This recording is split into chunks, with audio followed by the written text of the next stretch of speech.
Kogukonda võib käsitleda kui ühist ja ühiskondlikku eluruumi, kus kõigil meil on oma roll kanda ja kellest igaüks annab selle toimimisse oma panuse.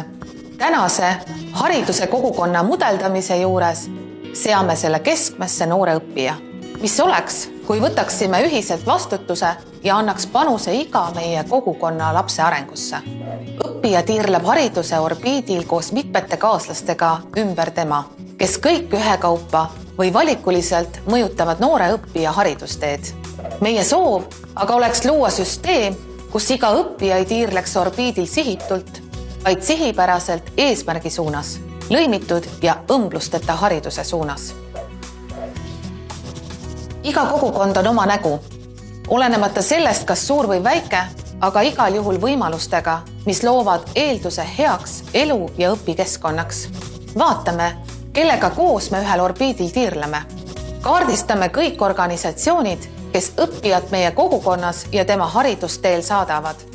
Olgu need näiteks koolid, huvikoolid, mäluasutused, ettevõtted, kultuuriasutused või hoopis noortekeskused. Vaatame nende organisatsioonide sisse ja koondame kokku need inimesed, kelle soov ja huvi on õppimist ja haridusteed läbi oma kogemuste ja panuste paremaks muuta.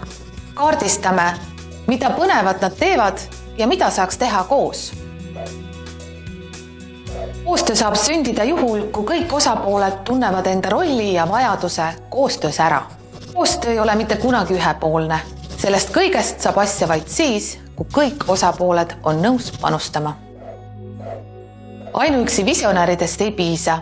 Kõige olulisem on kaasata ja olla kaasatud rohujuure tasandil, kus reaalselt muutusi ellu viivad õpetajad, spetsialistid ja huvihariduse toetajad on aktiivselt muutuste loomisesse kaasatud. Mis on see midagi, mis meid omavahel seob? Mis tingib koostöö vajaduse? Ja kuidas see meie tegevusele ja seatud ühistele eesmärkidele lõimitud hariduses kaasa aitab? Iga algus on raske ja iga saadud kogemus kulla hinnaga. Ka muutuste ellukutsumisse ei saa suhtuda esimeses etapis kui kokkuhoidu, vaid kui väärt investeeringusse. Oluline on koostööle asumine ja koostöös olemine, ehk kokkusaamine ja kokkukõlamine.